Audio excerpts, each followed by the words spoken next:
তো যারা ফেসবুক ব্যবহার করেন তাদের জন্য কিন্তু এই ভিডিওটি খুবই গুরুত্বপূর্ণ। এই ভিডিওটি আপনাকে দেখতেই হবে ফেসবুক যদি আপনি ব্যবহার করে থাকেন।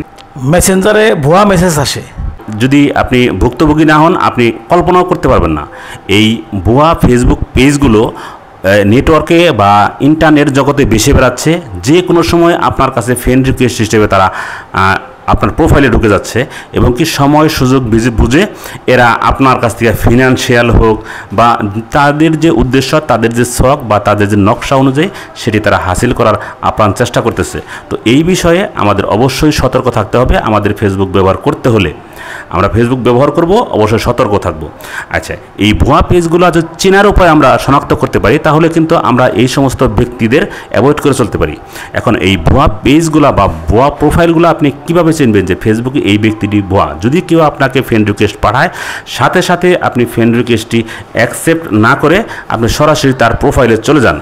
প্রোফাইলে চলে গিয়ে যদি দেখেন যে একটি, দুটি বা তিনটি ছবি দেওয়া এবং কি ফেসবুকের যে ছবিগুলো দেওয়া হয়েছে সেটি স্বল্প সময়ে, এই 6 মাস, 2 মাস, 1 মাস এই এর মধ্যেই দেওয়া হয়েছে, তার মানে আপনি নিশ্চিত হবেন যে এই ফেসবুক প্রোফাইলটি কেবল সৃষ্টি করা হয়েছে বা তাদের উদ্দেশ্য হাসিল করার উদ্দেশ্যেই সৃষ্টি করা হয়েছে, তাকে যদি আপনি না চিনেন।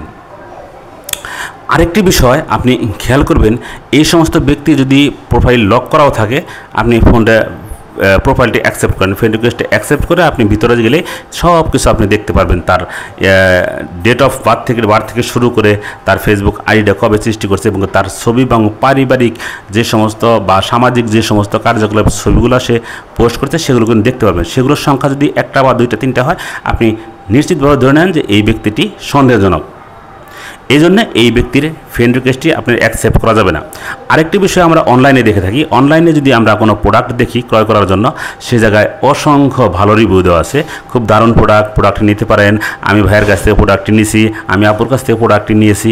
তো আপনি সরাসরি কী করবেন, ওই যে ব্যক্তি এরকম কমেন্টটা করছে সেই ব্যক্তির প্রোফাইলে আপনি চলে যান। সেখানেও যা যদি 1টা, 2টা, 3টা ছবি থাকে বা নতুন প্রোফাইলটি সৃষ্টি করা থাকে তাহলে আপনি ধরে নেন যে এই বিজ্ঞাপন যিনি দিয়েছিল উনি এই প্রোফাইলটা সৃষ্টি করে এই রিভিউটা উনি দিয়েছে, এই প্রোডাক্টটা বিক্রি করে প্রতারণা করার উদ্দেশ্যেই দিয়েছে। অতএব এই বিষয়ে যদি আমরা একটু খেয়াল রাখি। আরেকটি বিষয়, তো আপনাকে চেনে না, জানে না, তো মেসেঞ্জারে আপনার সাথে চ্যাট করতে চায়, এ সমস্ত নারী বা ভদ্র মহিলারাও ওদের নাম ব্যবহার করেও কিন্তু এটি সামনে আসে। তো সেক্ষেত্রে যদি অনাকাঙ্ক্ষিত কোনো আলাপ বা সন্দেহজনক কোনো আলাপ আপনি পরিলক্ষিত হন বা আপনার সাথে করতে যাচ্ছে, তো আপনি তাকে অ্যাভয়েড করেন বা তাকে অন্য রাস্তায় চলতে বলেন বা তাকে আনফ্রেন্ড করে দেন। দিলে ইনশাল্লাহ নিরাপদ থাকতে পারবেন। যে যেখানে থাকুন ভালো থাকুন, নিরাপদ থাকুন। সবার সুস্বাস্থ্য কামনা করছি। খোদা হাফেজ।